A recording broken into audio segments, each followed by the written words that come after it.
बिस्मिल्लाहिर्रहमानिर्रहीम। अल्लाहुम्मा सल्लि अला सय्यिदिना मुहम्मदिन व अला आलि सय्यिदिना मुहम्मदिन व अस्हाबि सय्यिदिना मुहम्मदिन बिअददि कुल्लि ज़र्रतिन मियाता अल्फ़ि मर्रतिन व बारिक वसल्लम।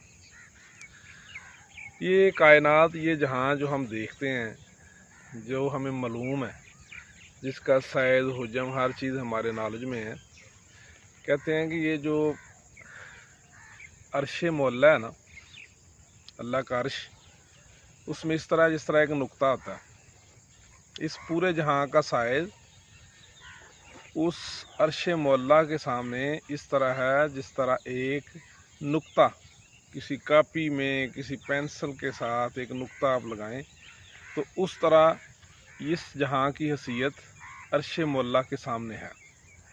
जो हमारी फ़हम फ़रासत में इतना बड़ा जहाँ है, इतना बड़ा जहाँ है, तो फरमाते हैं, कहते हैं कि जो अर्श मौला है ना, अर्श मौला की वसिया कुर्सियुस समावात, जो अल्लाह की कुर्सी है, कुर्सियुस समावात,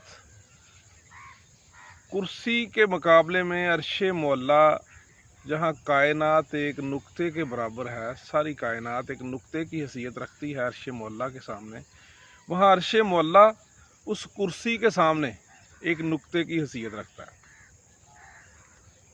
वो कुर्सी का आप अंदाज़ा लगाएं, जो अल्लाह रब्बुल इज़्ज़त की कुर्सी है, उसका हुजम और साइज़ कितना बड़ा होगा। मगर जो इंसानी जहन है, जो अल्लाह ने इंसानी जहन बनाया है, वहाँ उस कुर्सी, इंसानी फरासत और इंसानी दिमाग और इंसानी जहन को अल्लाह ने इतना वसी बनाया, इतना बड़ा बनाया, हम अल्लाह का जितना शुक्र अदा करें उतना कम है।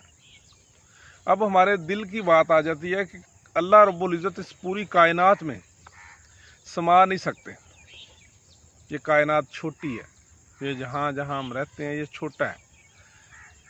मगर अल्लाह ताला फरमाता है कि जो मोमन का दिल है, मोमन का दिल अल्लाह ने इतना बड़ा बनाया कि अल्लाह फरमाता है कि मैं उसमें समा सकता हूँ।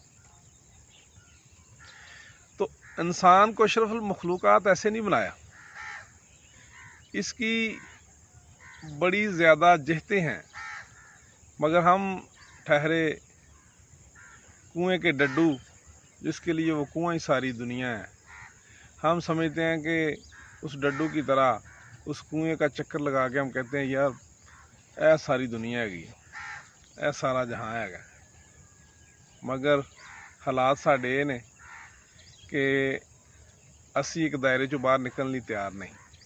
अल्लाह ने फहम फरासत के हवाले नाल और दिल दे रोशन होने के हवाले नाल, दिल का बहुत बड़ा वसी और रीज़ होने के हवाले से अल्लाह ने इस तरह अपनी निशानियां बयान की। क्या इंसान, मैंने तुझे इतना अजीम शान बनाया,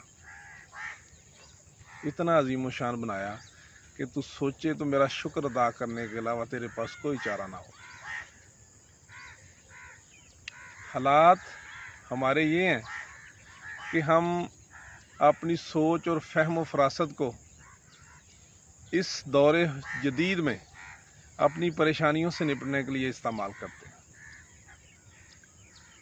हालात हमारे ये हैं कि हमारी सोच मौजूदा दौर में, मौजूदा दौरे हुकूमत में बहुत मखसूस कर दी गई है। हमारी परेशानियां,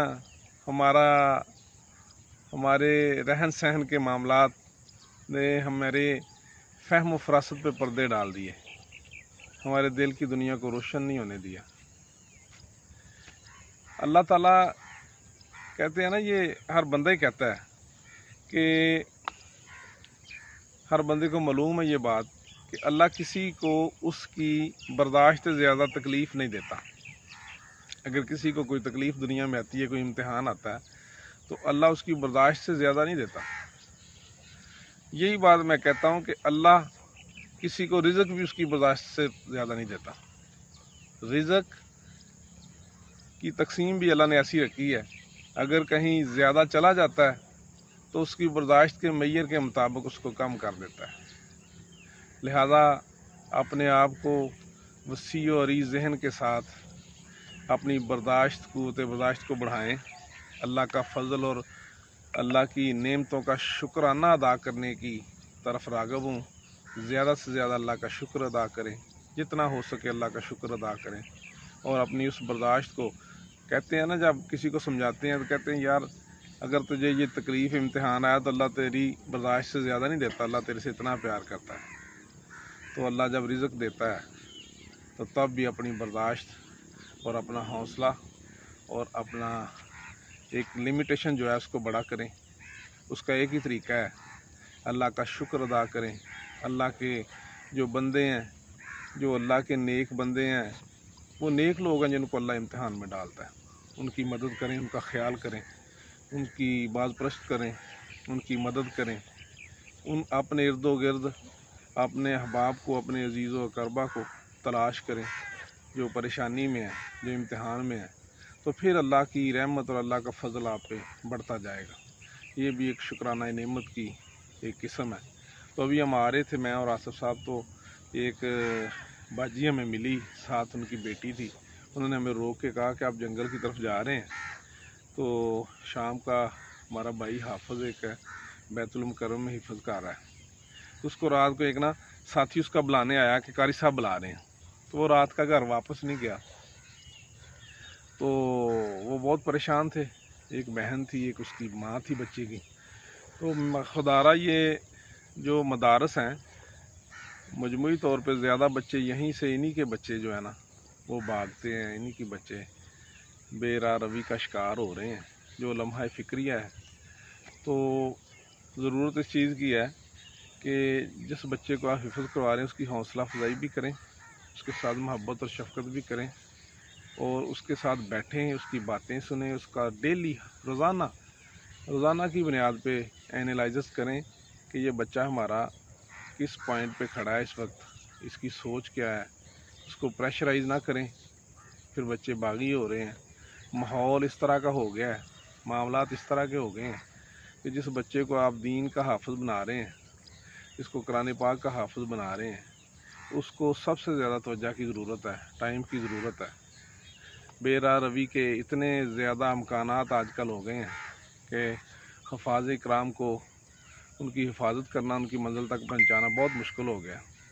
ابھی تازہ قرآن پاک کی بے حرمتی کی گئی ہے، تو میری درخواست ہے کہ جو بچے حفظ کر رہے ہیں ان کی دیکھ بھال اچھے طریقے سے کی جائے، اور مدارس سے اور ان اساتذہ کرام سے بھی میں درخواست کروں گا کہ بچوں کی مسائل اور ان کی تکالیف کو دیکھیں۔